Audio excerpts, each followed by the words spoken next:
Let's start a podcast about our mental health for no good reason why. Let's call it Mind Cake. Ni hao, everybody, and welcome to another slice of Mind Cake Mind Cake. with him, Lee Crompton. And him. Paul Beeson. Wow. So you've learnt a bit of Chinese, I see. Two phrases, ni hao, which means hello, Okay. and jie, which means thank you. The sharks went down well in China? The sharks went down really well. Yeah, we did 8 shows at the Shanghai Grand Theatre, which was amazing. One of my favourite ones in Shanghai, that one. Yeah. After every show, we did a little meet and greet. So like a little group of kids would come and ask us questions. So we had like little sort of 4-year-old, 5-year-old Chinese kids asking us questions in beautiful English. And that, kind of puts you to shame how much better with languages what the rest of the world are. Could they understand you, or did they have to have subtitles? Yeah. They could. Wow. Yeah, there was actually 2 massive screens that subtitled the show into Chinese as well. But we would get them to shout out, "There's a shark in the park," and they all shouted out and joined in and stuff. Yeah, it was great. Wow. Shanghai is a cool place. It's an awesome city. Bit of a mixture of modern and traditional. Very nice. Were you aware of any secret police following you around? I wasn't aware, so if there was, they must have been really good at their job. Excellent. Yeah. That's good to know. Yeah. Good. So, and it was hot as balls as well. It was too hot for me, but was it? Yeah, it was roasting. As hot as balls. Yeah. Paul's balls? Anyone's balls. Balls are hot. Okay, well, I don't know if that is not a good segue at all into today's episode. I am pleased about that we're doing this today. Why today? Just as a next episode, I mean, because I was slightly concerned that we'd lost our way, mainly down to you and Kerri. It'd all gone a bit woo-woo. We've had past life regressions and spirit guides and nunnery sleepovers. We'll come on to that. So this week's episode brings us back, I think, firmly back into the mental health camp. Yes, because I would agree. Lots of clutter in our house, and I would suggest it does affect my mental health. So without further ado, shall we meet today's guest? Kerri from KC's Clutter Cure. Easy for you to say, Paul. And see what she has to say about decluttering and the positive effects on your mental health. Hello, everybody, and welcome to another Slice of Mind Cake. We are proud and privileged this evening, or this morning, to be joined by Kerri of KC's Clutter Cure. Hello, Kerri. How are you? Good morning. I'm very well, Paul. How are you? I am awesome. Thank you for asking. And we're also joined by Mr. Lee Crompton. Hello. Hello. How are you, Lee? I'm good, mate. I'm good. We should probably, if people haven't realised already, that Kerri's good morning is our good evening. Because Kerri, where are you dialing in from this morning? Queensland, Australia. Wow. Is she the furthest away guest we've ever had? I think she might be, yeah. By some way. It was very exciting. I'm very excited. Yes, I'm very excited because as we were discussing previous to this, we are both big fans of Stacey Solomon's Sort Your Life Out and decluttering. And so I've been foraying into the world of decluttering myself and couldn't wait to get you on for a chat. I do think it's it is very mental health based, I think, in terms of clearing your mind and clearing the clutter and having less possessions, I guess. So you went from believing that possessions defined you to selling nearly everything and embracing minimalism. What was the hardest thing to let go of, both physically and emotionally? That is a great question. And that's something that's only just happened recently, actually. So I was watching I was doing a webinar with a Buddhist nun As you do. As you do. As you do. Yes, as you do. And they were talking about letting go.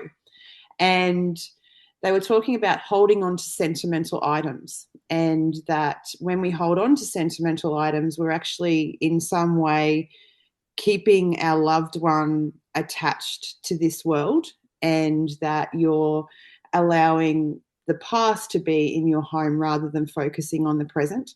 Mm-hmm. And I had this little doll from my grandma, and I've been carrying this thing around for years and years. When I started looking at my sentimental items and thinking about letting those go, that was really hard. I think the initial stages of my minimalist journey was a little easier because when I moved to Queensland, I packed up what I could fit in my car out of a 3-bedroom home. And as you rightly said, that 3-bedroom home, whilst it was still a very functional home, it had a lot of stuff in it. You know, I'm talking you open cupboards and you can't really see what's inside there. So I packed up that whole house, put it into a storage shed, moved up here with what I could fit in my car with the intention of bringing all of my things up later. 2 years later, I got a quote. It was a ridiculous amount of money. So I rang a friend and said, just open the garage doors and have a storage shed sale. And she said, well, do you want to come down and have a look first? And I'm like, no, I definitely don't want to do that. Wow. Just do it. So, and then over the years, there's been things that have popped up that I'm like, oh, my daughter rang me and she's like, oh, do you have that table that I made in year 10? Because her partner also had made a table in year 10. And I'm like, I'm so sorry, mate. I don't. And the Christmas decorations, like I was keeping Christmas decorations that the kids had made in preschool and their handprints and their artworks and lots of, like I brought with me the things that I felt at the time were the most valuable. So like the photos, a couple of boxes of the kids' memories. So there's things that have cropped up over the years that I'm like, oh, I wish I had that, but I wouldn't change it because yes, she needed that item in that moment, but I can guarantee 5 years later, now that her household has changed, she would have probably discarded the item as well. Yeah.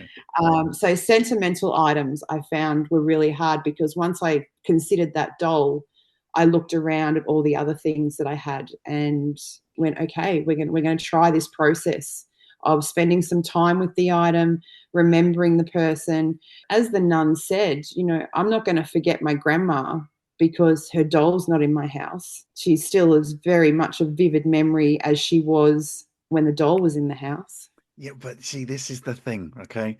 I had this conversation last night with Mrs. Crompton whilst we were watching Stacey Solomon, in that Stacey Solomon is the like good cop, and then you've got Dilly, who's the bad cop, and she's the one who comes in and really like slays the stuff. And I think one of the things she said was she'd kept her, I can't remember what was she kept. She kept like a hat or something. It was like a cap, say, from a show.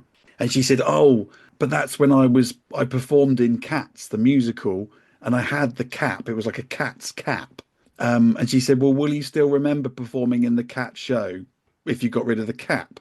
And she's like, yeah. So she said, well, you don't need the cap then. Which led me to have a discussion with Gemma in that we've got like various mugs, but we've got mugs from our favorite pancake place when we were in Monterey. Now, I can still remember the pancakes and I can still remember the memories with, but do you think I'm going to ditch that pancake place mug? No, I couldn't bring myself to do it. So I get that it's the memory that's attached to the item rather than, and that, I think, you know, we spoke about this earlier, that I think a lot of it is sentimentality, and how do you know, it is. How do you break that link, I guess? Sorry, just to caveat that, I would say though, when it comes to mugs, you could keep those pancake mugs and ditch 2 of the other mugs that don't mean anything.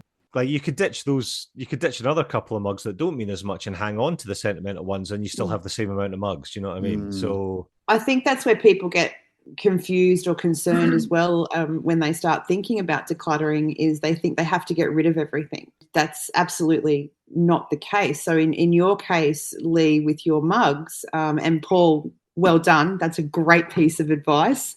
Great piece of advice.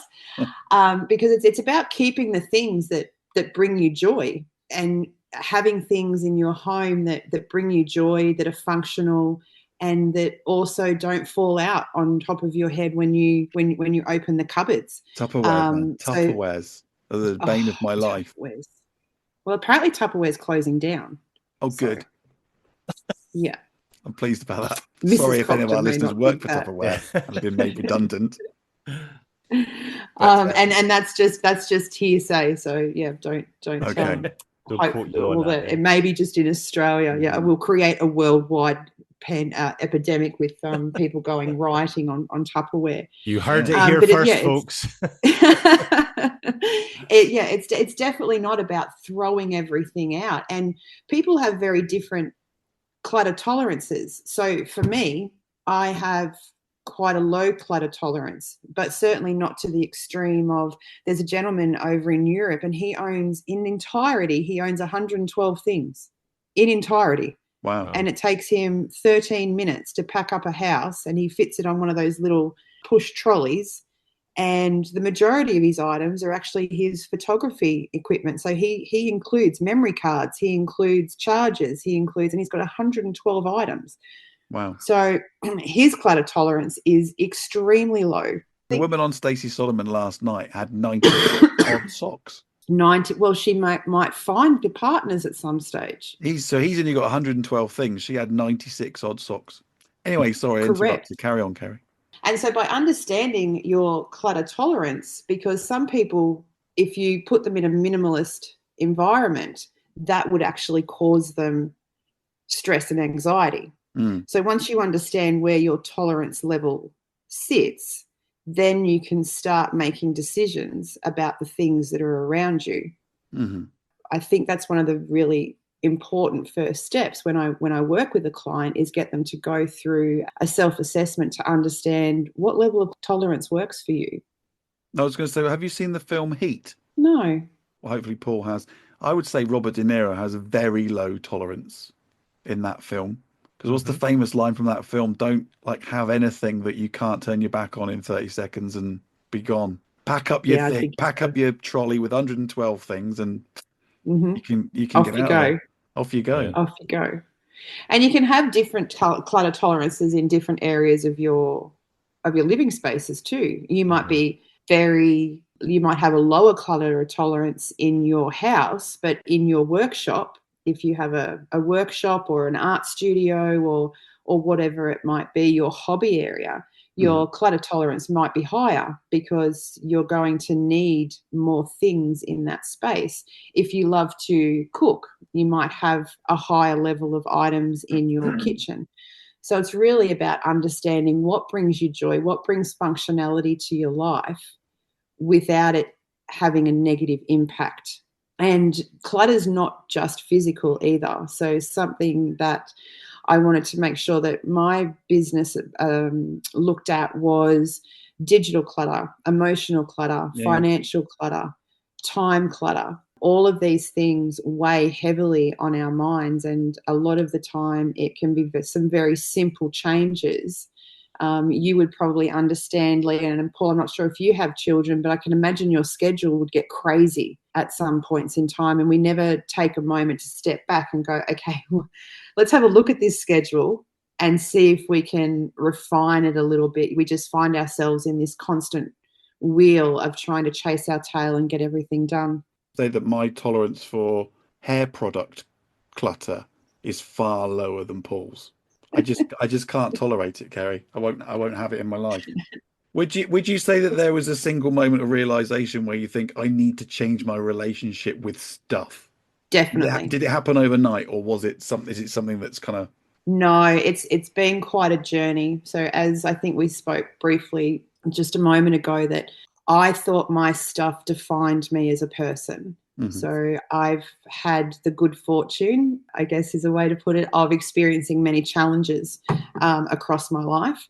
And when life settled down, I thought that if I accumulated things and if I bought the best of things and if I had all the things that you could possibly have, that would say to the world that I am a well-adjusted and functioning member of society. And then I realized that financially, that's not a great decision. And the buzz that you get from going out and having a shopping splurge is very short-lived, because very shortly, something that you do have to pay for and that is actually important to you, the kids need something or whatever it might be, then all of a sudden you realize the funds that you spent. I remember one day I spent $600 on CDs. Oh, really? Who needs $600 worth of CDs in one shopping spree?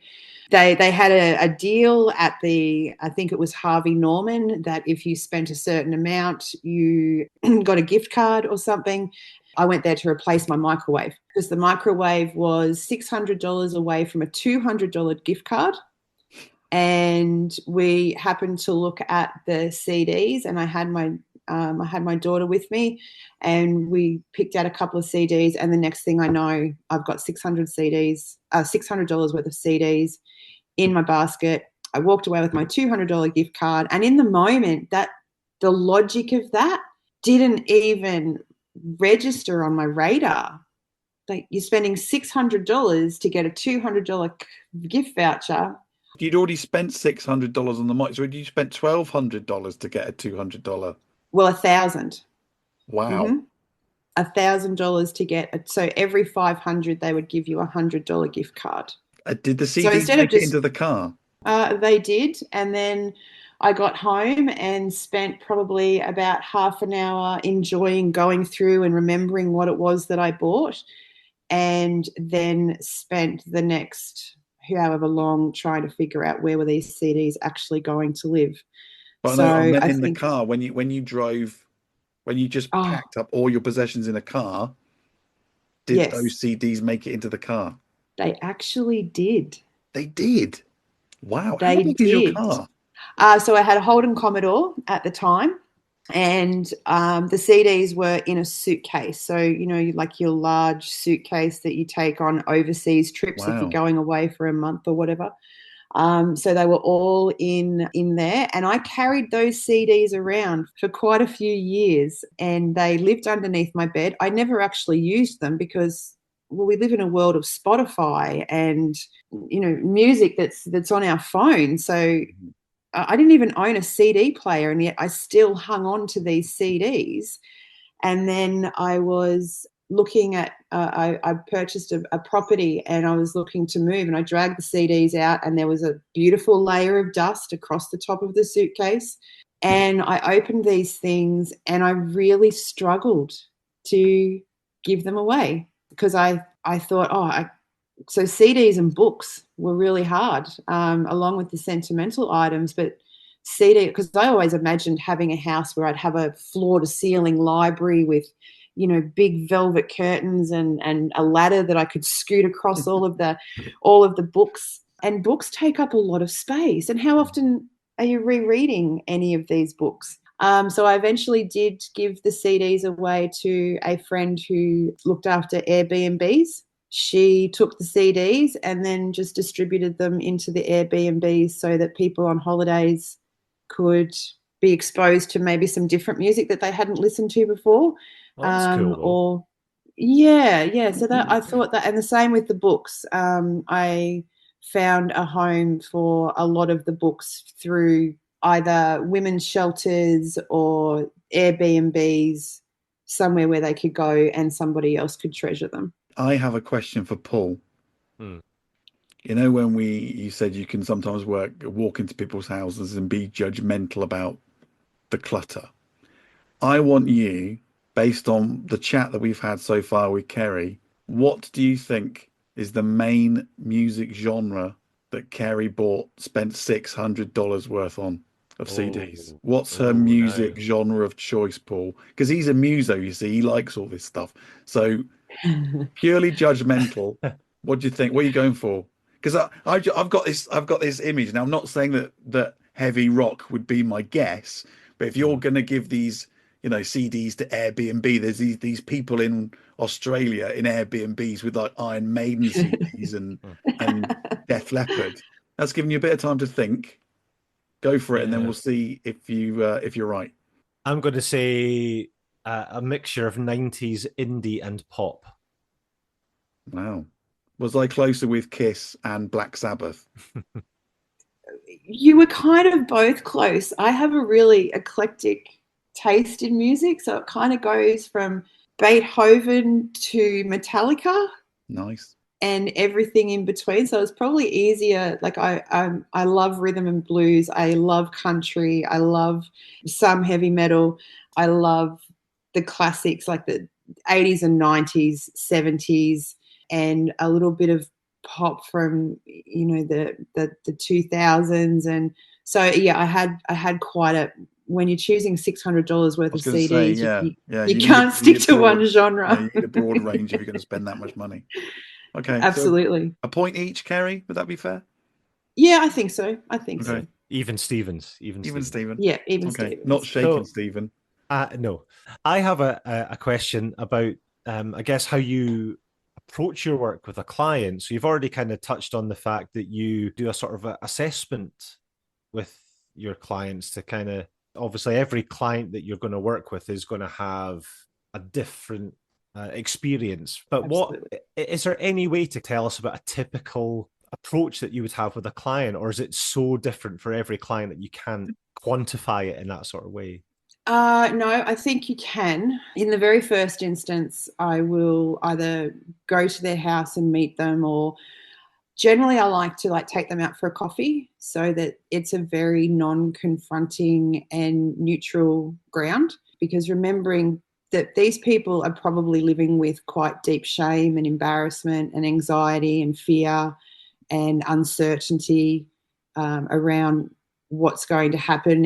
They may think that they're ready to start, or they may even just be barely thinking about it. So I take them out for a coffee, and we just have a chat for half an hour or an hour so that they can get to know me, so that I can get to know them. And we might talk about all manner of things other than the state of their house, or what things they've got to, what their goals are for where they want to move to. I think I draw a lot on my experience as a psych nurse and a behaviour management specialist in that arena. As a community psych nurse, you have around about an hour or an hour and a half to go into someone's home, build rapport and trust, and then elicit some really personal and deep information from person. So in the first instance, my only goal is for that person to feel like I am the right person to help them, that they have a connection with me, that they can see that I'm not just going to come in and steamroll them. I need them to know that I'm there for them.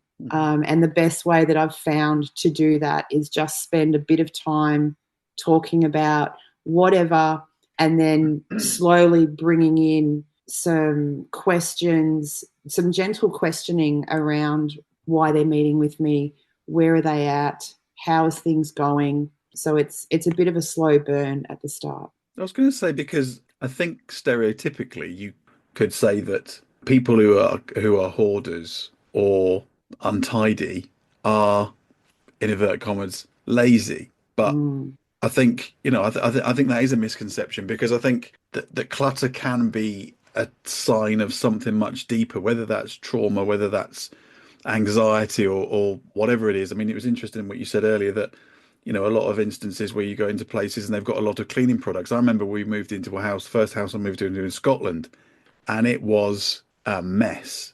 But what they left behind were bottles and bottles and bottles of cleaning, and the irony wasn't lost on us. But yeah, I mean, that's something that I think there is something deeper than I just hoard stuff because that's just the way I am. I think it's, well, you tell us, do you normally find it's a connection to something else deeper?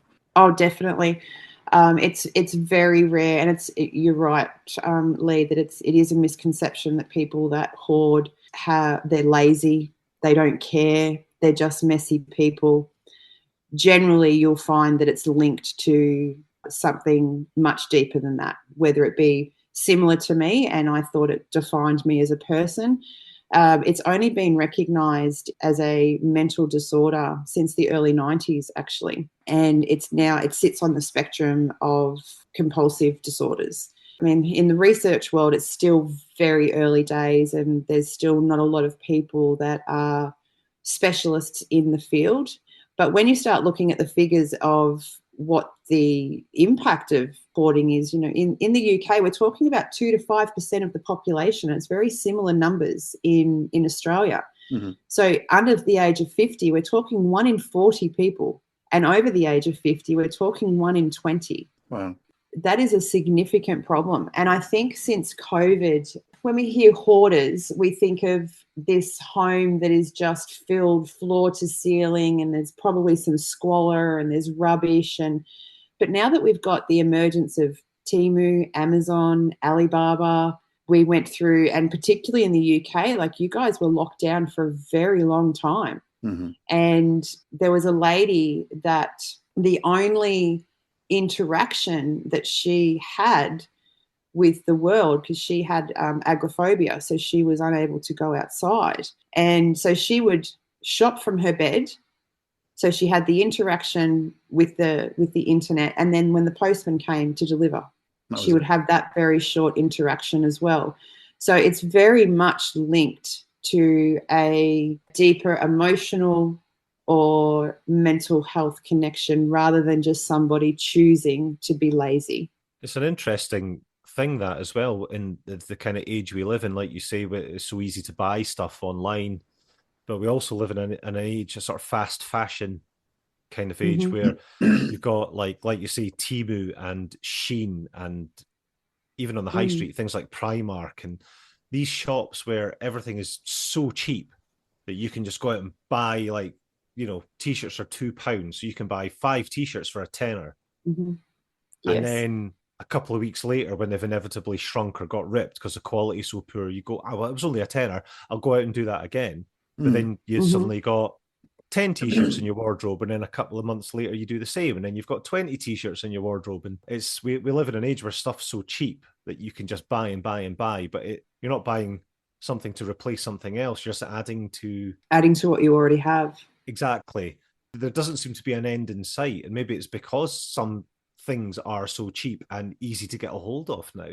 It's no wonder that when you can buy stuff at a click of a button, you're not even thinking about what you already have, because it's just flashing up in front of you, and you just buy, and then correct. You know it, and you get that dopamine hit, and then the parcel turns up, and you get another dopamine hit from opening it, and then you see it. And I mean, we're all guilty of having something in our homes or something in our wardrobe, like the tag's still on it, or it's never actually been used for its intended purposes, or you've opened it and then you've never really used it at all. We can all relate to that.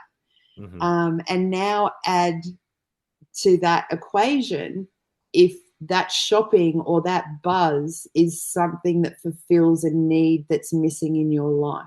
So we're very familiar with, alcoholism and drug addiction and gambling and eating disorders, and this is no different. People are purchasing these things and hanging on to these things because they're fulfilling a need.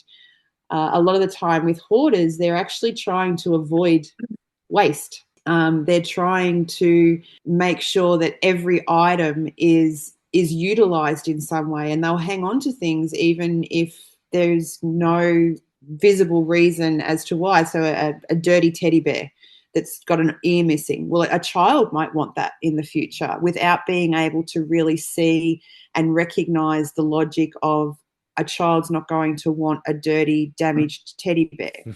But they have a really hard time throwing things out because the emotional attachment to that thing, like your cups, Lee.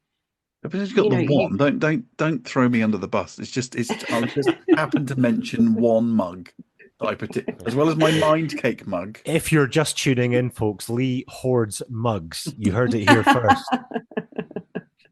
Listen, my wife had to make a Temu intervention because I was just, I'll just get that. It's only £3, or just get that. It's only £6, or only. So yes, my wife has had to make a Temu intervention. But what I was going to say as well is that since watching Stacey Solomon, the rule is once Dilly's come in and cut the things, it's one in and one out. So if you can only get another T-shirt, if you get another, if you've got rid of a t-shirt. And what I find quite interesting when we've gone through, because I've got my label maker now, and very good. We've put, so I think, and this is really nerdy in a what's it way, but when you've got like just, especially with the girls, you've got just drawers full of clothes, you don't really know what you've got. So if you put that into a canvas box of t-shirts, leggings, long sleeve t-shirts, whatever, you suddenly go, oh, hang on a minute, she's got like 2 fleeces but 15 t-shirts or whatever it is, and you can suddenly see the differences between, it's not just a random drawer of clothes. You can go, well, actually, she does need more whatever leggings, but Jesus Christ, for God's sake, don't buy any more t-shirts, because you can't ram them in the thing. So even stuff like that, like say organizing, and I do love the label maker. But yes, I've been banned from Temu. Yes, that sounds like you should have been. And that's a good wife that you have there that can curb your Temu spending. With the labeling, and you said canvas boxes too, which led me to start thinking about organizational styles. Sorry, I ask me where you got the canvas boxes from. Lee, where did you get the canvas boxes from? Temu. Irony. And Temu is an excellent resource. Resource. Yeah. But if we have a look at the national debt, there's a reason that our credit card debt is so high, because people don't just buy the canvas boxes from Temu, and Temu is geared towards making you spend more. Like, you have to go through that spinny thing, and you get discounts, and if you buy 4 things, you'll get this and that. People don't have a lot of chance here. If it's not £3, it's buy 3 of these things and we'll give you an extra one. Which is something that when hoarding disorder comes into it, they find it really hard to say no to free things. A lot of the time, inadvertently, family and friends are adding to the behavior, because they go, oh, I know that this person loves to collect teapots, for instance. I have some decorative teapots. I'll just see if they want them. And for these people, being able to say no is like not breathing. I had a client that I worked with that she worked at a op shop. So you can imagine, when I first went there were all these pieces of furniture and bits and pieces with little sticky notes that said, keep for X. And the intention was that she was going to restore them at some stage. This person doesn't have the ability to do that, but she couldn't say no. And so I think that's a really mindful thing for anyone that's listening. If you do have someone that you're concerned about the amount of items that they're starting to collect, is try and curb that behavior of, oh, I know you love teapots. I have some teapots. Would you like them? Because they're never going to say no. They will always say yes. For example. Or mugs. Yes. Do offer Lee a mug, especially if... Kerri, you mentioned organizational styles, I think, just a minute ago, and then we kind of got a bit sidetracked. Could you tell us a bit more about organizational styles? Because I'm quite intrigued to see what the different styles might be. So some people, I love to have clear spaces. So I don't want my benches, and like if I've got a shelf, it's got one thing on it. So I like to have things organized in their containers, but in behind a cupboard. But when you open that cupboard, you can see everything that is in there. It doesn't matter to me if it's a opaque container or if it's a wicker basket, as long as it's got a label on it and I know what's there. However, for some people, they like to have all of their things out and around them. It's almost like an artistic design, and their things become a part of the house and a part of the character of the house. Some people are similar to me, and they like to have clean surfaces but don't open the cupboards, because in the cupboards everything will fall out on you. And then you have different categorization styles. So for me, I'm okay with like a larger basket, and I'll put, let's say, stationery in there. Whereas some people take it to a really minute degree, and they will have a container for pens, they will have a container for erasers, they'll have a container for sticky tape or whatever it might be. So it's really important to understand, how do you like to have your things available to you, and why is that? So for the people that like to have their things on display, there's a real fear that if they can't see them, they'll forget that they're there. And for someone like yourself, Lee, with children, you don't want a basket in the pantry. One has chips, one has biscuits, one has whatever it is that the kids snack on. You just probably want a bigger basket with a label that says snacks. Yeah. And you don't want to have to take the time of lifting lids and putting things in a nice organized fashion. I would imagine that for a lot of people with children, that they just want a big open container that they can come home from the shopping and dump the snacks into that container, and then the kids can grab it, they can pull out what they want, and it's easy for the kids to do as well. So I think understanding how people organize, how they see their things, because I could go in and I could organise a house the way that I think my house is organised, and I could be completely off the mark, and it's never going to work for them, and then the system's going to fail. So organisational style is just as important as understanding your clutter tolerance, which is also just as important as understanding the psychology and the emotional attachment behind your items. You mentioned something before we started talking about a level. Did I pick up on that? You said something about that. You thought that was a level 2. Yes. So I missed out on this. This must have been before I joined the chat then. Maybe. Yeah, so I didn't hear this. Yeah, you said I'm doing. You made a comment about something along the lines of, I'm doing a house at the minute, and I'd say it was a level 2.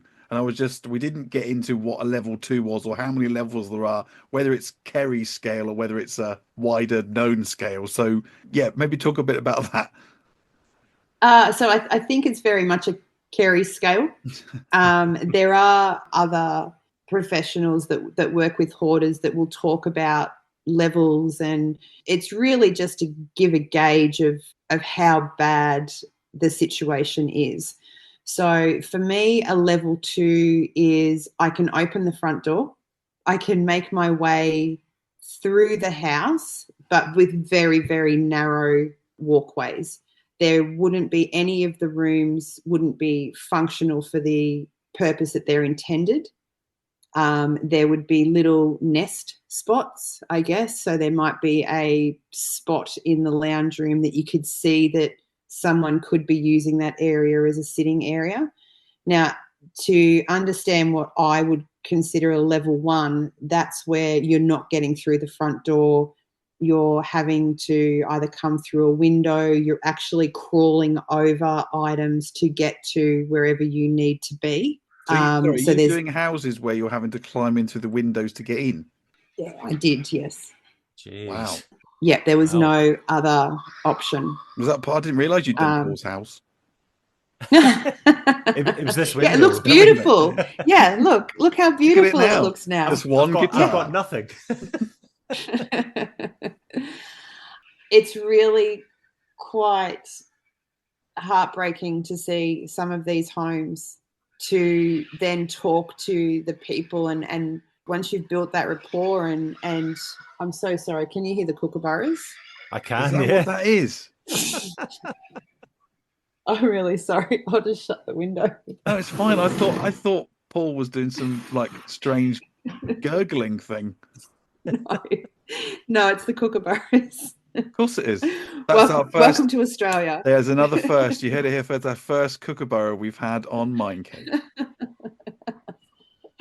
Oh, I lost where I was.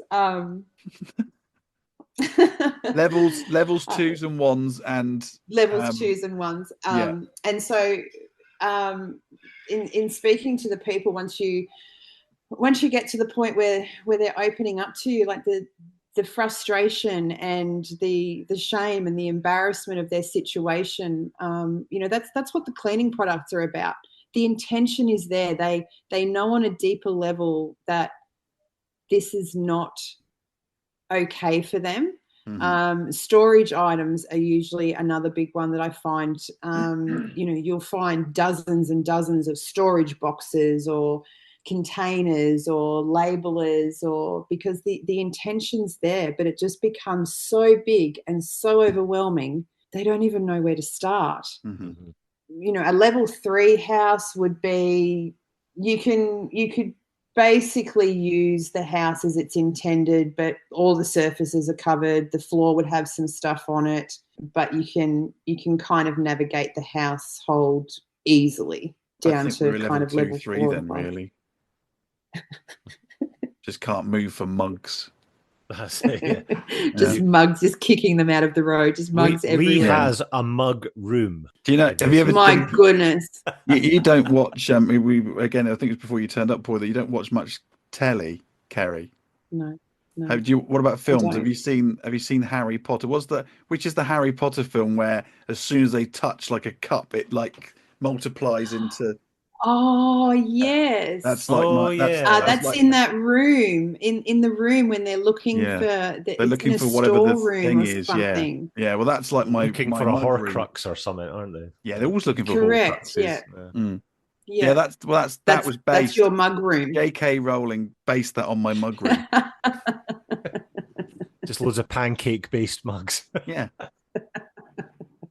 It's interesting, though, talking about that kind of the psychology behind that, because people, like some of your clients, obviously know that they need to try and declutter their houses. They're taking the first step in buying the cleaning products or buying the boxes, but ultimately it just adds to the clutter that they already have because it's too overwhelming to even make a start. Do you have to physically go in and sit with them and actually help them start to pack things up or box things and organize it? Do you take a more hands-off approach and let them find their way with advice? Or it depends on the client. For some clients, they will want to be there.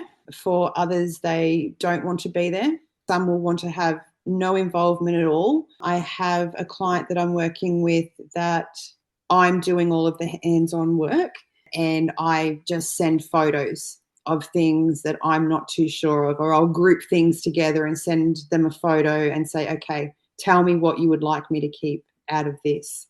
You're judge and jury in some of this? Yes. Wow. Okay. Depending on the level of permission that I've been given. Yeah.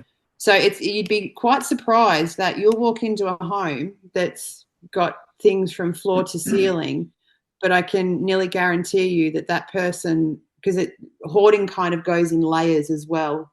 So you'll have the very top layer. People will generally know what they've got. Really? It's really quite amazing. So with this particular client, what I asked them to do was I said, okay, well, on the first day, I'm going to start on the entranceway and the hallway and the kitchen. Can you write me some notes? And so I turned up on the first day and she had 8 pages of notes. Wow. Wow. Of items that she wanted to keep, items that she was happy to discard.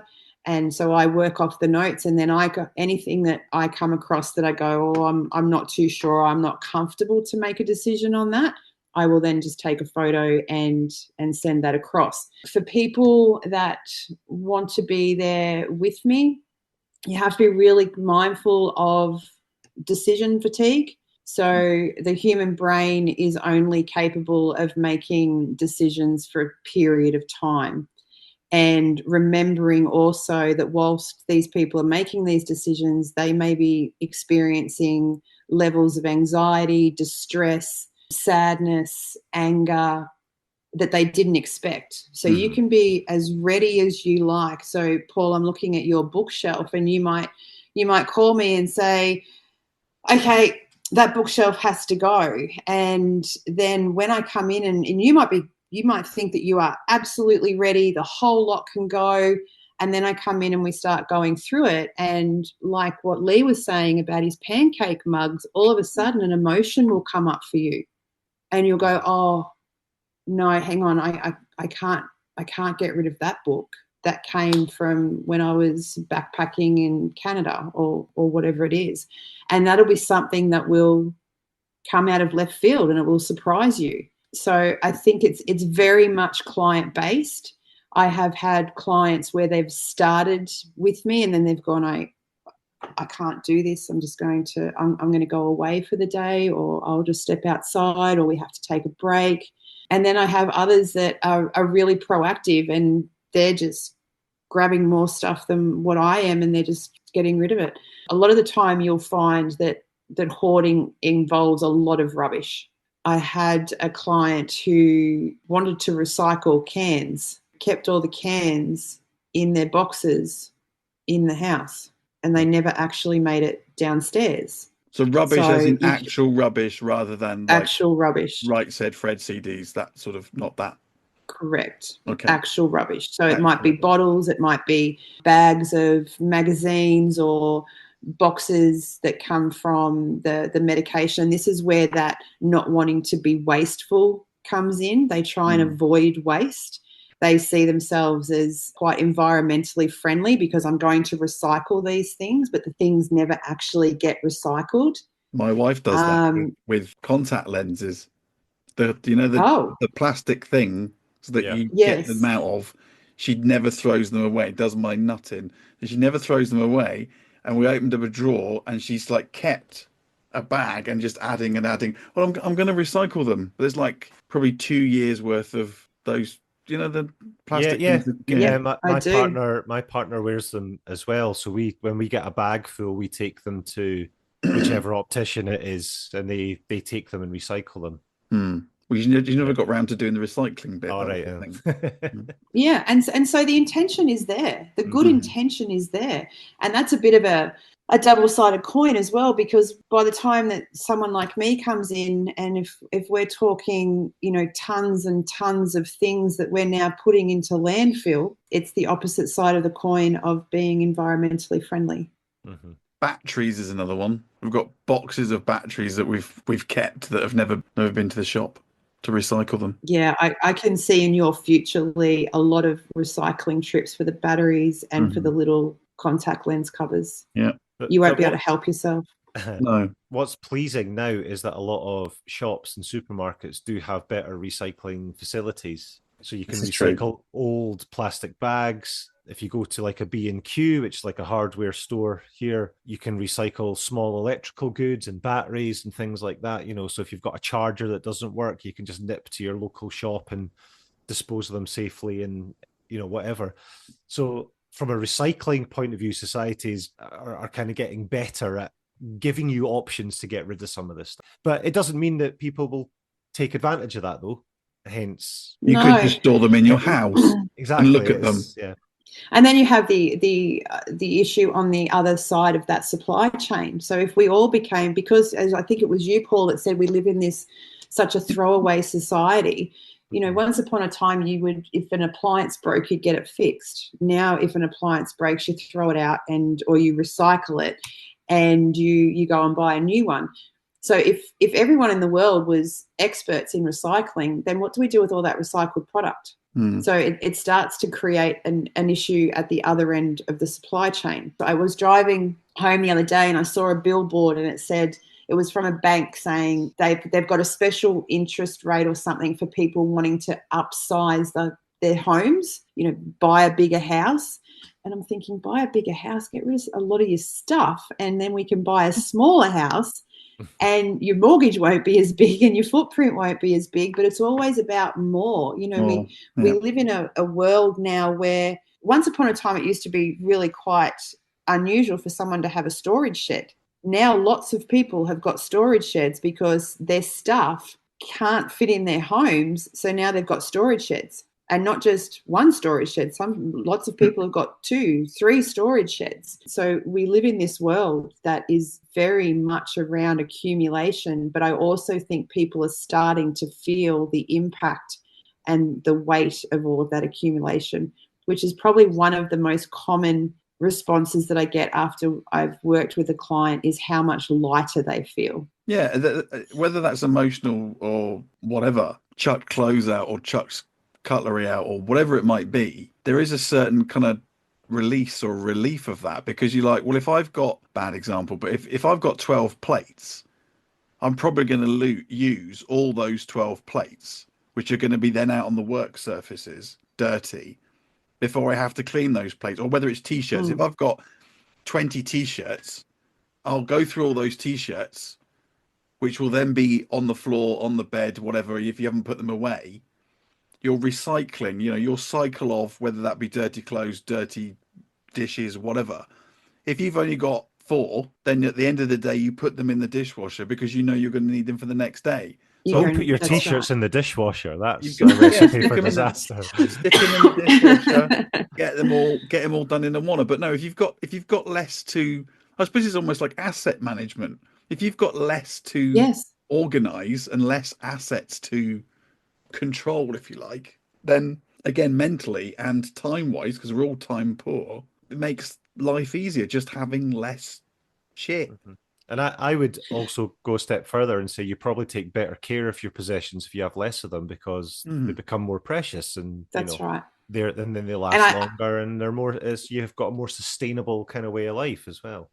And I like to think of it, so the joy that it brings me. I did my own pantry the other day, and I posted about this because even though I felt like I was pretty good at keeping things down and organizing, I still got 3 bags of crap out of my own pantry. So I'm like, oh geez, I have to put this up there to let people know that it happens to everybody. And I get a great sense of joy out of opening my pantry and it looking like I can see everything. It almost looks like a supermarket shelf. There's lots of white space. There's, it gives me a great sense of joy. Now imagine the other side of that. If for somebody whose items meant their sense of security, their sense of attachment, their fear of loss, imagine what it would do to them to open their pantry and not see all their things.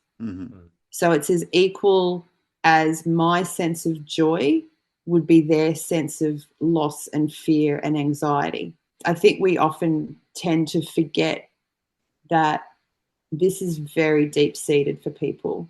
Yeah, I feel having tidied the house and decluttered, it does give you, when you come in through the door at, having been at work or wherever, it does give you, I wouldn't say it gives me mental health issues if the house is untidy, but my God, I feel so much better if there is that declutter and it's not a mess, which is what it is with 2 young kids, is what it is the vast majority of the time.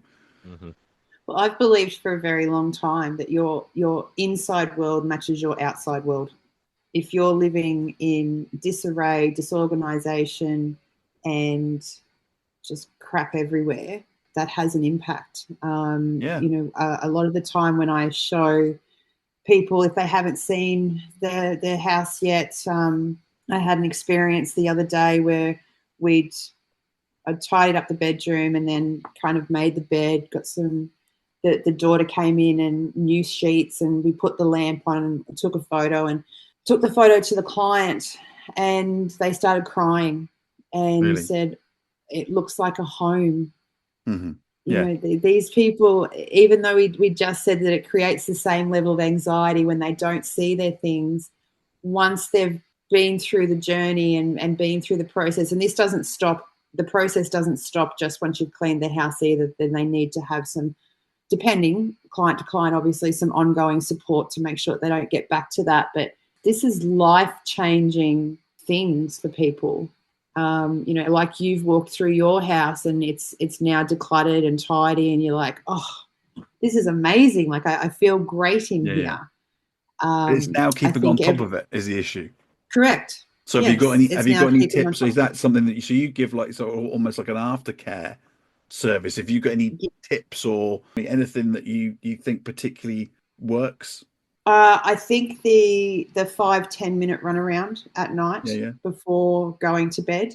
So making it almost like a disciplined routine that before you go to bed, I'll have a cup of tea on the couch or at my desk or whatever. So that cup goes away and gets washed up. If I've got anything in the drying rack on the sink, I'll put all of that away.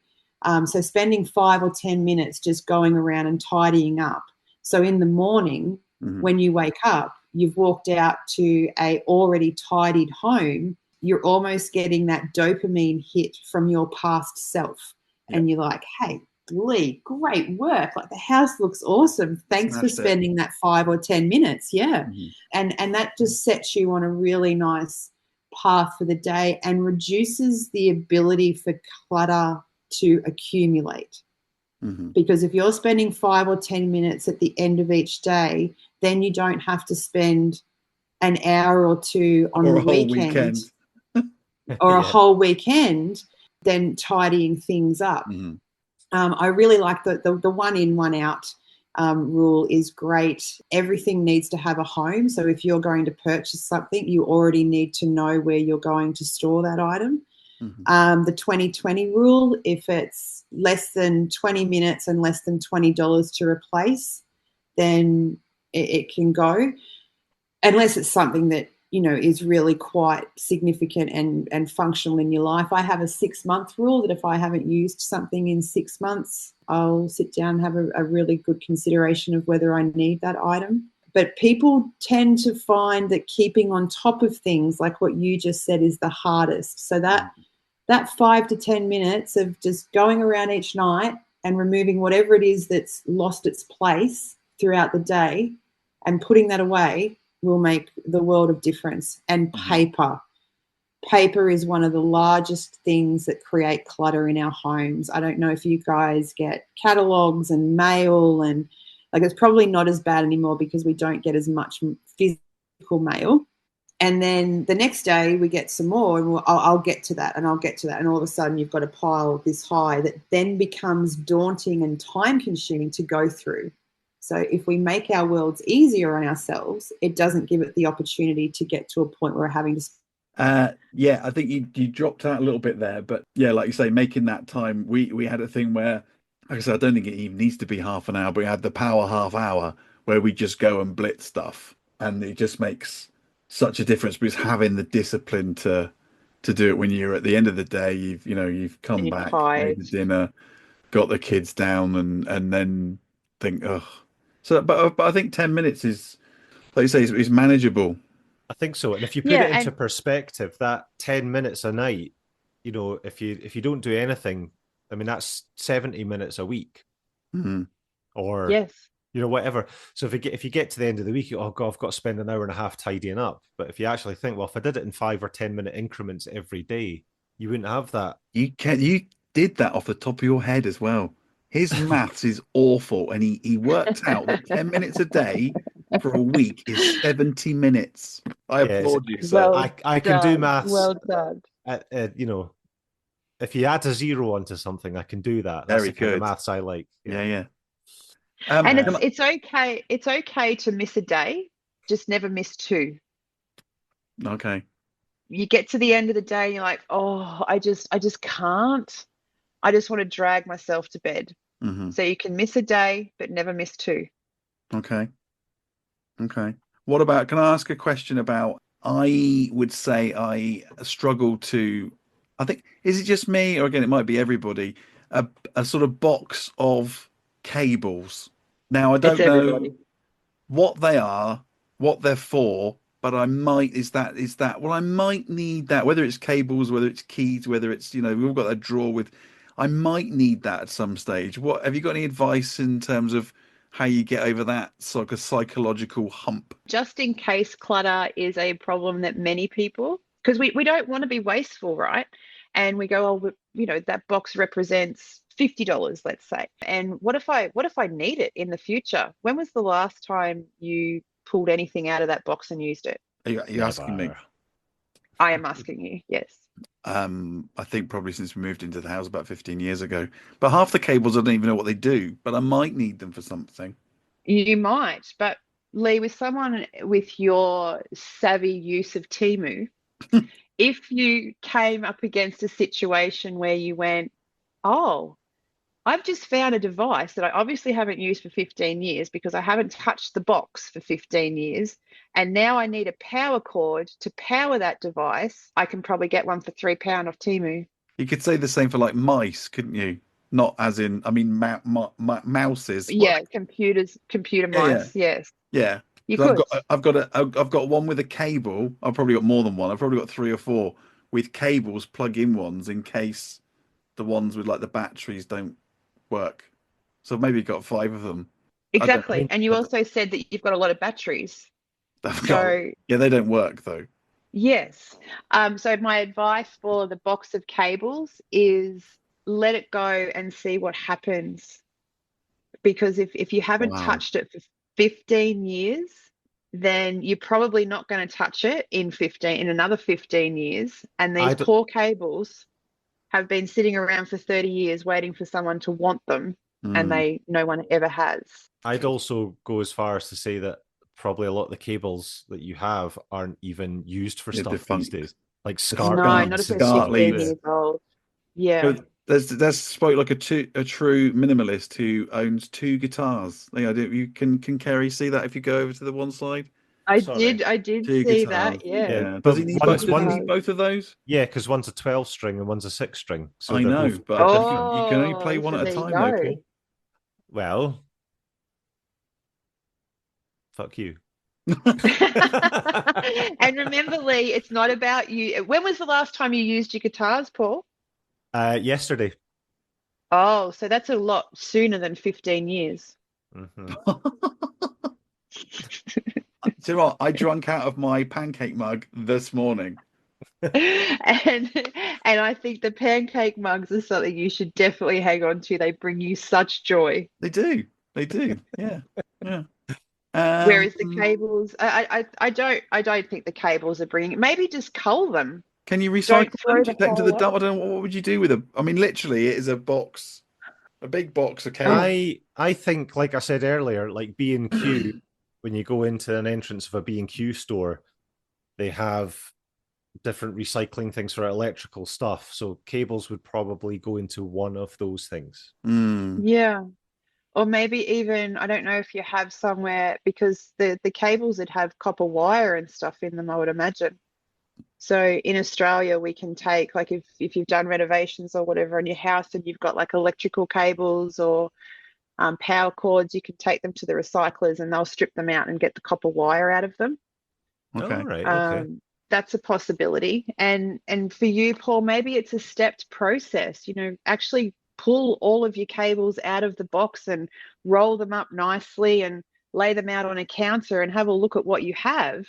And then that might be to be able to see them in their entirety, similar to what you did with the drawers in your daughter's rooms, was once you realize that you've got 15 Ethernet cables that are never going to be used again, they'll be really easy to let go of. Whereas the others, you might want to hang on to it. Instead of like a moving box size, you might have a shoebox size. Mm-hmm. Yeah. Or if you've got doublers, just whittle it down till you've got one of each cable, and that way, yes, you're doing a bit of both, Yep. And then all of a sudden, you've got a much smaller box, and you'll feel like you've achieved. Yeah, I mean, a lot of them, I think there's about 3 or 4 old mobile phones in one of the boxes. Obviously, their chargers will be in there as well. And I think I've kept them on the basis that, well, there might be, because those are in the days before you could transfer data over. So there might be photographs on these old mobiles that, Well, in that case, you'll need to plug them in, power them up, and see if there's anything on there. And if not, wipe them, bin them. Yeah. Well, but again, I've probably forgotten the PIN code. Well, in that case, they're useless then, right? But you wouldn't want to give them to someone else because somebody else might be able to access those pictures. I think I'm clutching at straws here. I just need to ditch the box. You are, because you can recycle the phones. Do you have clients that make excuses like Leah's just done? All like, the time. Oh, but I might need that. Oh, but, and rather than just admitting that they need to get rid of the cables. Yeah. And sometimes, so like, Lee and I just started with the cables, and I said in the first instance, get rid of the box, let it go and see how it goes. But then throughout the conversation, Lee kept giving back some reasons as to why that's not going to work for him. So then where we went from is get rid of the whole box to, how about we organize the box and then you just downsize the box. So instead of a larger box, you've got a smaller box. That's kind of a really good example of the process that I'll go through with clients, is working with them to find out what is it that works for them. So I might look at an item and go, you need to not have this. This is not bringing anything to your life. And then we have a back and forth conversation, and you compromise somewhere along the line so that the client is comfortable and there's been some progress and some movement for future consideration. Do you know what? I won't consider this bullying in the workplace. I will make a pledge that by the time this episode goes out, I will take a picture of my box of cables as it is now. Yep. And I will make a pledge that I will, by the time this episode goes out, so when we bookend it, Paul, I will take another picture of my smaller box of cables. I can't wait to see it. Me either. That sounds fantastic. That's what social media is missing, is me posting pictures of my cables. That's the content we all want. Yeah. If that hasn't just increased our listenership, I don't know what will. You'll make significant change in people's lives that you will never actually even know about, Lee. That will Absolutely. be. And do you know what? And on a serious note, I do hear about those, and you go, "Well, are we really making a difference? You know, are people really listening and taking this in?" And then every so often, I'll have this random conversation with people who I didn't even know were listening to the podcast, who've gone, "Oh yeah, I now do such and such and such and such." So, in a funny sort of way, I think you're absolutely right in that actually, yeah, you're probably, I say, making a difference, but we're probably having a bit more impact than we think we are.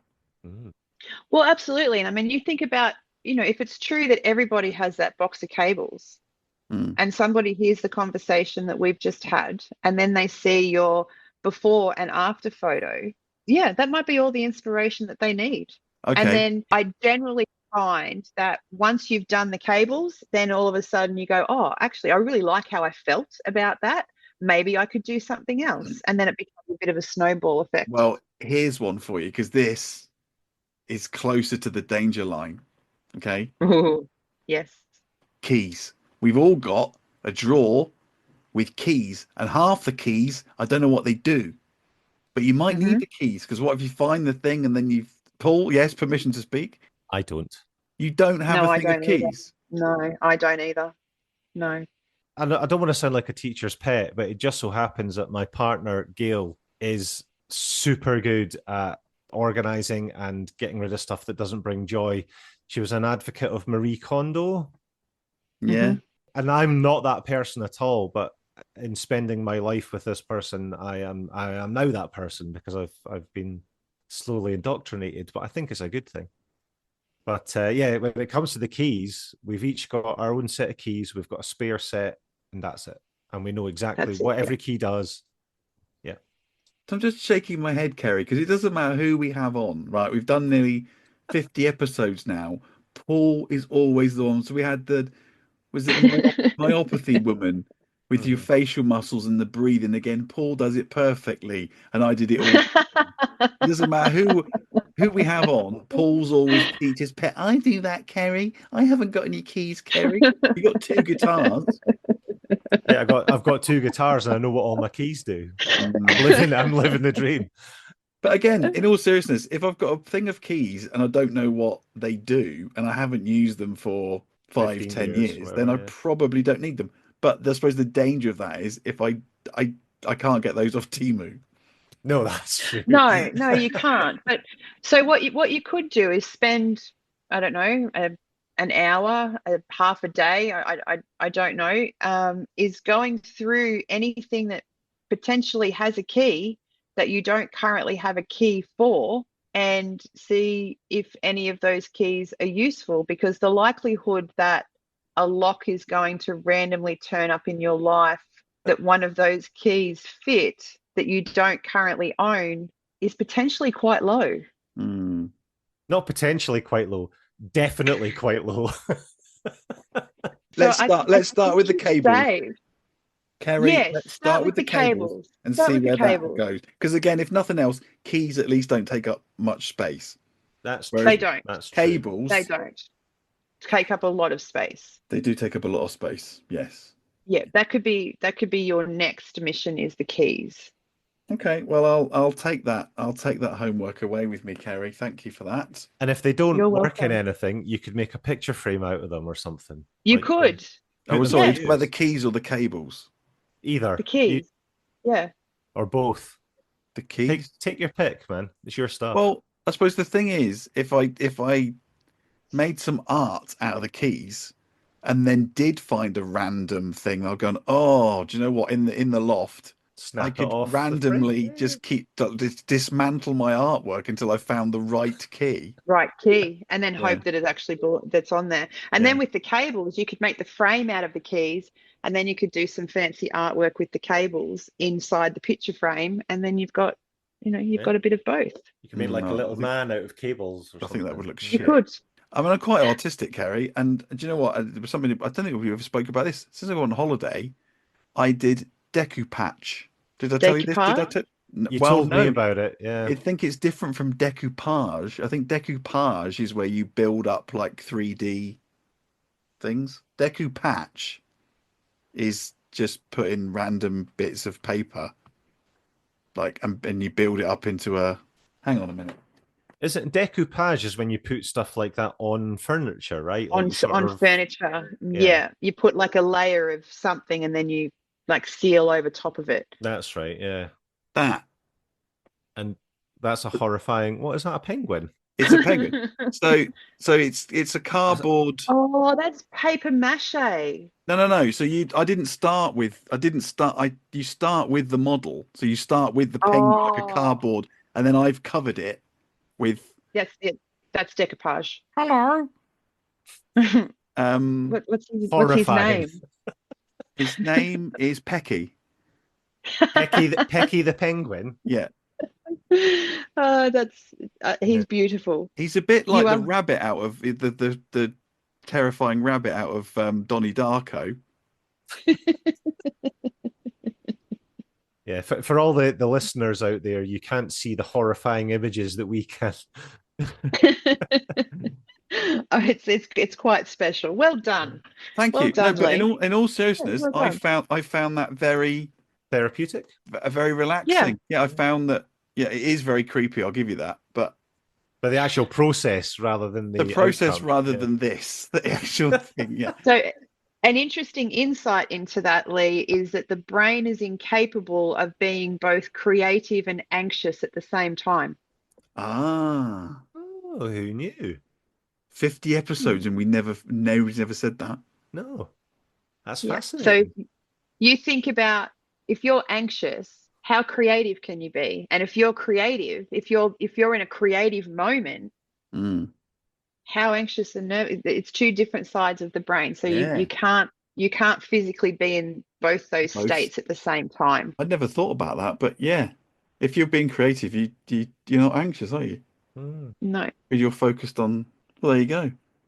Is that the perfect place to end, do we think? Because it's 9:45 here. Yeah, I know.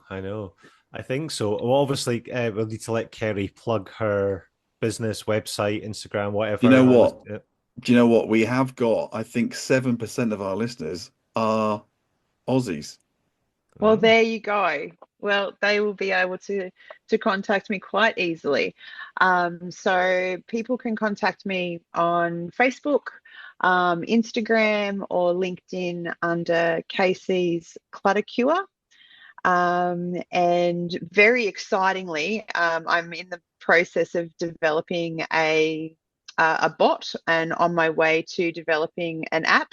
So the bot, you can go in and if you're just wanting to have a chat with an automated bot around what types of ideas or what sort of clutter you're experiencing challenges with, and it will have some tips and tricks for you. You'll be able to download some free guides. And in the near future, hopefully, this app you'll be able to like take a photo of your area, and it will analyze it for you, and then it will give you back some ideas on decluttering or organizing, or and give you a checklist so that it breaks it down into nice easy steps. And even though I'm in Queensland, I do have some clients that are in other states where I work with them virtually. from almost like a consultative point of view, and they can send me photos or videos of their house, and I can put a plan together and then help support them do that plan. And I'm very excited to hear from anybody that might have any questions, or I do offer a 30-minute free consultation for anyone that just wants to have a chat, to regardless of where they are in their journey, and whether it be me that helps them later on, or whether it's somebody else, that offers open to everybody, because I think this is such an important part of our lives. If we can feel a little freer and a little less weighed down of our own doing, then I think that's a fabulous place to be. No, I think couldn't agree more. Yeah, no, I totally agree, and a great way to end. Kerri, thank you so much for coming on and giving up. You're very welcome. Thank you for having me. That was fantastic. Thank you so much. Your first podcast has been done. You can tick that box. I can tick that box. What you won't know, Kerri, is that I'm known for my hard-hitting Jeremy Paxman type questions. One of the questions I was going to ask, but I didn't want to put you on the spot, was that you said in your blurb when you were going to come on the show that you loved cake. And what I wanted to know was, what would be your ideal post-decluttering treat in the form of a cake? Oh, it would definitely be a Turkish delight cake. Oh, like a Victoria sponge? Yeah, I sort of like imagine the pink filling. Would you have the pink filling in the middle? Yeah, no, I'd want layers. So you have a nice thin layer of like really airy, chocolatey sponge, and then the layer of the Turkish delight, and probably 3 layers of Turkish delight, otherwise it might get too much. And then covered on the outside with that like really nice crunchy dairy milk chocolate. And then so when you cut through it, you'd hear the crack of the chocolate. Yeah, that would be my cake. I don't know that but you've described this in quite like vivid detail. Have you seen one of these, or have you made one of these, or why have you got? No, I haven't. I sort of thought, actually it only happened yesterday. I had a quite a grueling day, and I went to the service station and got a Turkish delight. And so when you asked Turkish me, over there in the pink fries Turkish. Yes, that's the exact one. That's the exact one. So when you asked me, I'm like, oh, if it was a cake, yeah, definitely, because I'm not really a sweet tooth except for Turkish delight, so it would have to be a Turkish delight cake. Oh, now, if Turkish delight cake isn't already a thing, we need to make it a thing, because that sounds absolutely delicious. So if you Googled it, surely something would come up. Someone must have made a Turkish delight cake at some point in history, right? Please it'd be get in touch. It'd be a crime. It'd be a crime if they haven't. I'm going to try and make one, I think, at some point. I've got to just put a couple of hours, or however long it would take, probably more than a couple of hours, a couple of days. Do you know what? If I'm going to put all my cables in a box, I think your homework should be a Turkish delight cake. Do you know, I'm willing to take that on. Do it. I've been trying to get him to take an ice bath for about the last 12 months, Kerri. He won't do that. Mention a Turkish delight cake, he's all over it. I will happily take on the Turkish delight cake challenge before I take on an ice bath challenge. Absolutely. I just had a quick look. Yeah. And they make there is a Turkish delight like flavored cake. No. But not the way that we're talking. We should maybe paint this. I think you should. Yeah, definitely. you need that layer of the sort of the jelly. I don't know how else to describe it. Jelly. Yes, yeah. You definitely need that. So cutting the cake could be a bit of a challenge as well. So you might have to make it in cupcakes so that it's actually bite size. A 3-layered cupcake. Yes. Wow. I think I've got the easier job of sorting the cables. If it's a cupcake, maybe it could be 2 layers. Yeah, it could probably be 2 layers. I mean, it's trial and error. I'll try all 3. I'll try a 3-layered one, a 2-layered one, and a cupcake version. And I'll get back to you with my findings as soon as I can. And then we need to figure out how to post it from the UK to Australia. I was going to say that it's going to cost a fortune, isn't it? But we should maybe start up the PO box that we mentioned in episode 1 nearly 18 months ago. Mm-hmm. And if anybody wants to send us, because I can just see this falling flat on his ass, Paul, you trying to make 3 different types of Turkish delight cake. I mean, all I'm saying is, Paul, don't make that face. All I'm saying is there are people more qualified to make Turkish delight cake or attempt to make it than you. Oh, but if Einstein had have listened to talk like that, someone might have told him that there were more people more qualified to split atoms than he, and he would never have done it. So, Paul, you go and split that atom, baby. Yeah. The Turkish delight cake. Thank you, Kerri. At least someone on this podcast believes in my ability to make Turkish delight cake. And when you've got your own show and people and the people are just requesting presents and appearances from you and your Turkish delight cake. Yeah, when I've left Lee behind and I'm on to bigger and better things. Absolute scumbag. Lee's going to have his own cable organising show. It'll be fine. Cable art. Lee, lay some cable. Well, again, Google that. Is that a thing? Cable art. I bet it definitely would be. It definitely would be. And again, Lee, if not, that's your homework. Make some cable art. No, I've already got my homework. I think just putting the cables in a smaller cable box rather than fanning about trying to make something artistic out of it. Okay. I think that's a good start. That's One a step very at a good time, start. sweet Jesus. Absolutely. Kerri, it's been an absolute pleasure. So thank you for giving up your time and getting involved with our nonsense. It's been wonderful. So thank you so much. It's been amazing. I really appreciate it, and I feel honoured to have been chosen out of all those applications that you got. So thank you, guys. I've had an absolute blast. This has been great. So that was Kerri. Yes. It was a bit of a bumper episode. It was. Our first Kookaburra recorded live on air. Oh, that's right. Yes. Yeah, of course. But yeah, it was a really fun episode, that. And I think because it was a while ago that we actually sat down and recorded this with Kerri, wasn't it? February, I think. Was it that long ago? Mm-hmm. Yeah. Goodness me. So I think what the public, the millions of listeners out there are dying to know is, did you sort out your box of cables? Yes, I did. Oh, excellent. I have to, it was half a job. So I got rid of a lot of cables. Did I keep some cables just in case? Because I wasn't sure what they were. Maybe, possibly. But that was always part of the thing, wasn't it? So she started out with the opening gambit of, right, get rid of the cables, and then haggled you down to downsizing the box of cables. Can you describe the kind of cables that you got rid of? Were they like obsolete? This is I was going to say it's an award-winning podcast. It's not an award-winning podcast. And this is probably why it's not an award-winning podcast, because I don't think describing cables is top quality entertainment. Well, when I said describe them, I mean, just rattle off the names of the ones you got rid of. Some of them were long and some of them were short. Oh, Elmo, where'd you come from? Some of them had a USB on the end and others did not. Do you require any more information than that? Nah, I'm bored now.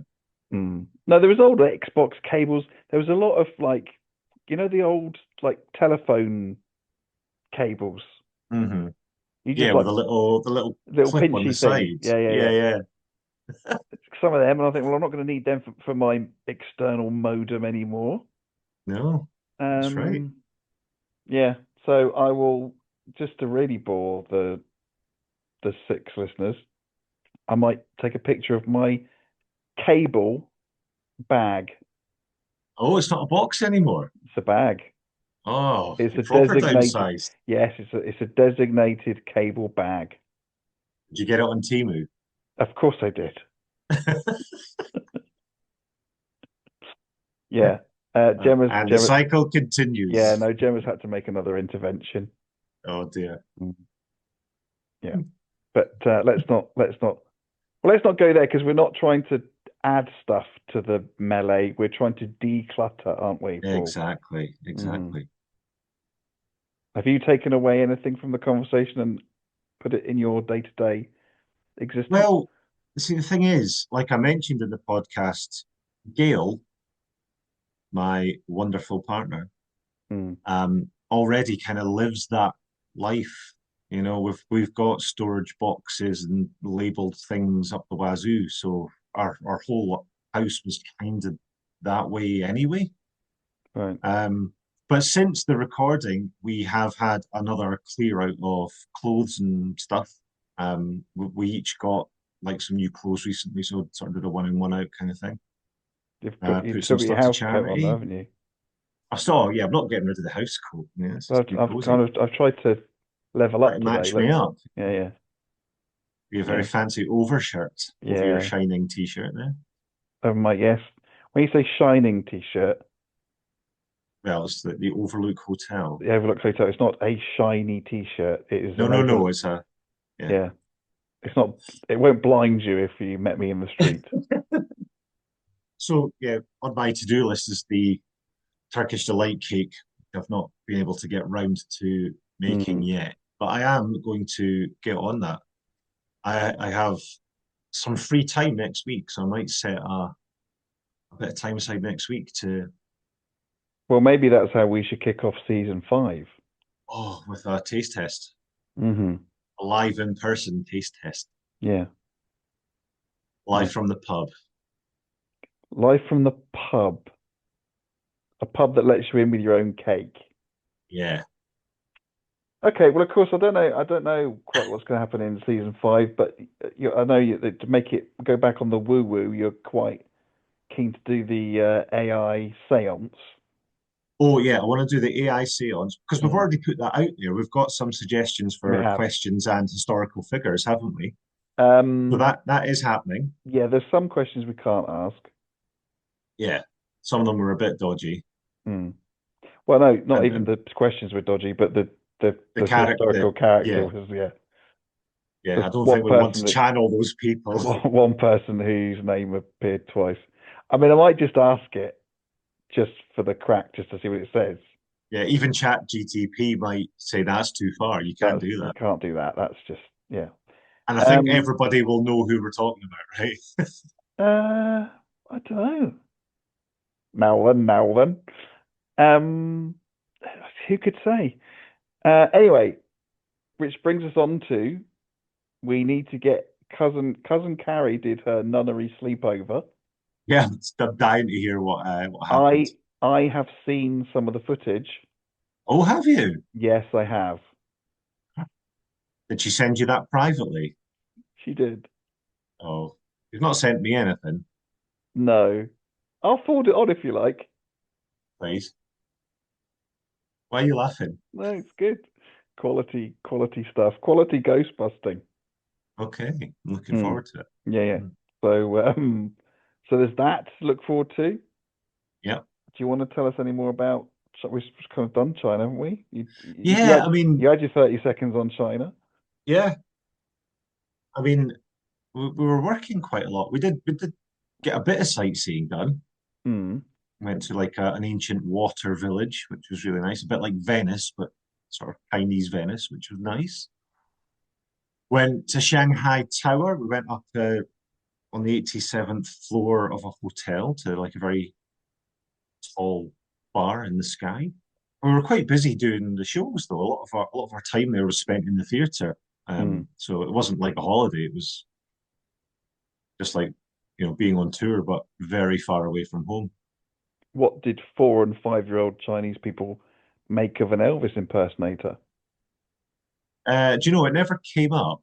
Although one little girl did point at me afterwards and go, "You are very cool." So I can only assume that they loved it. Oh, I see. I didn't realize your audience was for like disturbed young people. I thought it was like just regular Chinese people. Well, I don't judge. I'll take a compliment from anyone. So, yeah. How are you anyway? I've not asked you how you are. All right. Yeah. Plodding on. Cool. And that was an insight into the life of Lee Crumpton. Yeah, I'm all right. Yeah, fine. Good. So, is there anything else before we wrap up this bumper episode? Yeah, it was it was a long chat, wasn't it? Yeah, basically, I could price it as just if there's shit you don't need, put it in the bin. Or Now, recycle. well, yes. Oh, yeah. Here's the thing. Okay. I was watching a program on Netflix the other day. Yes. And I can't think what it was called, but I'll put it in the show notes. But it was basically saying that how big industry has conned us all and the amount of waste that they're producing. I mean, it was astronomical when it puts it into perspective, the amount of waste that is produced semi on purpose because things are now designed in. So things are now designed with failure in mind because they don't want you to fix whatever it is. They want you to buy a new one. So whether that's a fridge, freezer, television, the thing they said about is like earbuds. They designed them so you can't like replace the battery or you can't like fix them. They're sealed. Yeah, you have. Laptops are now sealed units. You can't get into them unless you've got like a special screwdriver. So you can't upgrade them or you can't. Everything's designed now so that it fails within a reasonably short period of time. So we then are forced to buy a new one. And it's just creating tons of waste. And the other thing they were saying about is like the Amazon, when Amazon started, so they've got people from Amazon back in the day. Because I think, did Amazon start doing like DVDs and videos? Do you know, I don't know. But they were saying that they started and they were sort of laughed at the time. But this woman who started off like the shopping thing on Amazon, and they go, well, nobody's ever going to buy anything off the internet. People will want to go to shops and touch things and see things and feel things and what have you. This notion that people are going to buy things off the internet isn't going to take off. And then of course it takes off. And she said part of the problem is as well that there's no filter now. And Temu being the perfect example, but Amazon being the even more perfect example because you can get it next day, is if you thought I want XYZ, you had to think about that, get in your car, go to the shop, have a look around the shop, buy it, get it, load it into the car, get it back. There was effort involved in making a purchase. Yeah. But now you can literally do so I think they said Amazon had trademarked the one-click thing. And yeah, that's the thing. Because there's no buffer now. There's no like, well, I want that, click, and you just get it. There's no buffer. So what she was advocating was that if you think you want something, write it on a list and then wait 3 or 4 weeks. And if you still want it in 3 or 4 weeks, then buy it. Because it's just it's too easy to buy stuff. Things are designed to break. And so we just keep buying more stuff. But the amount of waste that we're creating. And that was the other thing as well. Sorry, I'm going back to this Guy Martin thing when he was in China. I'm going to get the figures all wrong now, but he said that the largest shipping container, a shipping port in the UK was Felixstowe or Folkestone. And I think, I'm pulling figures out my arse, but it was something like 14 square kilometers.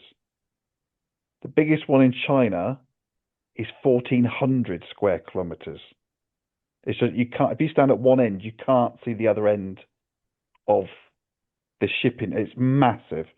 And they're doing things on such scale that they said to transport a can of beer from China was a penny. It cost a penny. Wow. It's actually cheaper for Scottish, and this is the example they gave, it's cheaper to send Scottish salmon to China to be filleted, to then be packaged and sent back to the UK and sold in the UK than it is to just have it filleted in this country. That's mental. They're doing stuff on such scale. It's super cheap, and like you're saying, so they're just churning this stuff out, and we're just lapping it up, but all this stuff has to go to landfill, and because it's all designed to just die. Yeah. It's it's a worrying thing. I actually think as well, because you can get stuff so quickly, if you wanted to buy stuff for like a birthday or whatever it is, like you'd have to plan in advance. You'd have to really give it some thought. And like you're saying, you'd have to travel to the shop. Now, it's like, oh, it's so-and-so's birthday in a couple of days. Amazon, click, boom, gift arrives. You don't even have to get it sent. You can send it to them. Do you know what I mean? Just get it to arrive at their house. Gift wrap. So, I mean, I know you're still putting thought into getting them something, but there's a removal of intimacy or something with it all.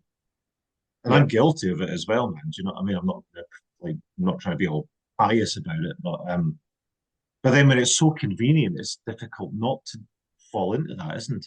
Absolutely. You know? But going back to, let's say, what Kerri was saying, I find, especially with two small kids, that a lot of clutter does, I say, affects my mental health. But it does put me in a bad mood. It does, like, if you're surrounded by just mess and clutter. So no, we have had, not just the cables, but we have had a clear out of. Well, do you know what I'm going to do? What are you going to do? I'm going to take a picture. So I had one of these Kallax units that was 5 boxes by 5 boxes for all the kids' shit. Mm-hmm. And I have reduced that down in the last, a couple of months ago now, and I shall do some before and after photos, because half the stuff was just either just crap or stuff they're grown out of, or so I think reducing the amount of clutter and reducing the amount of things is actually very beneficial. Yeah. And it ties back in with Benny Vonkin as well, with his sort of stoic attitude to life and sort of minimalist lifestyle as well. You had a bit of a bromance with Benny, didn't you? I really enjoyed what he had to say. I think there's a lot of value in his approach and outlook to life, for sure. Yeah, like it's always nice. Like we always get lots of really interesting guests on, who all have amazing things to say. But I think with Benny and with Casey's Clutter Cure as well, they're two things that I can get on board with, quite easily get on board. Do you know what I mean? Like without having to change too much about my life, sort of kind of getting into that mindset. Whereas doing some of the other stuff, you have to give a lot more time and, Sorry, talking of getting on board, you've reminded me of something. Mm-hmm. Kerri went to her pal Carlos and was past life regressed. Oh, that's right. Yes, she did mention she was going to do that. So yes, we need to hear about the nunnery, and we need to hear about her past life. She recorded it, so we might have to pick the bones out of the recording to include bits and pieces. But that's exciting. So we're going to put that into next episode. I think so. Yes, we're going to finish up as well with the last episode with Anne Widdicombe. Yes. That is the end of season 4. Sorry, we haven't done 4. season 5. End of episode season 4. 50. Episode 50. And then we're going to take a bit of a break. Anne Widdicombe. Yeah. How did you actually pull this off, Lee? You never just emailed her. Oh, easy as that. Yeah. Any other questions? No, that's it. Okay. Do you want to do housekeeping? Sure. Go for it. Oh, Pieces housekeeping. Oh, how very lovely. You can find us on Instagram and I know we don't really do Twitter now, do we? Jesus Christ. You can find us on Instagram at Mindcake Podcast. You can find us on Facebook if you search for Mindcake, and you can email us at sliceofmindcake@gmail.com. Thank you very much. Have you checked the emails? Nikki Goldbeck. Greetings, I'm contacting you with a guest. Yeah, no. Here's how your podcast ranks. Yeah. Hi, Mind. I love how when we get these random generated emails, they just call us Mind. Mind is our Christian name. Yeah. Nope. So no is the answer. Okay. No is the answer. Well, thanks everybody, and Thanks, everybody. thank you for listening, and we'll see you in a couple of weeks. Episode 50. Episode 50. Take care. All the best. See you in the next one. Bye. Bye. Let's start a podcast about our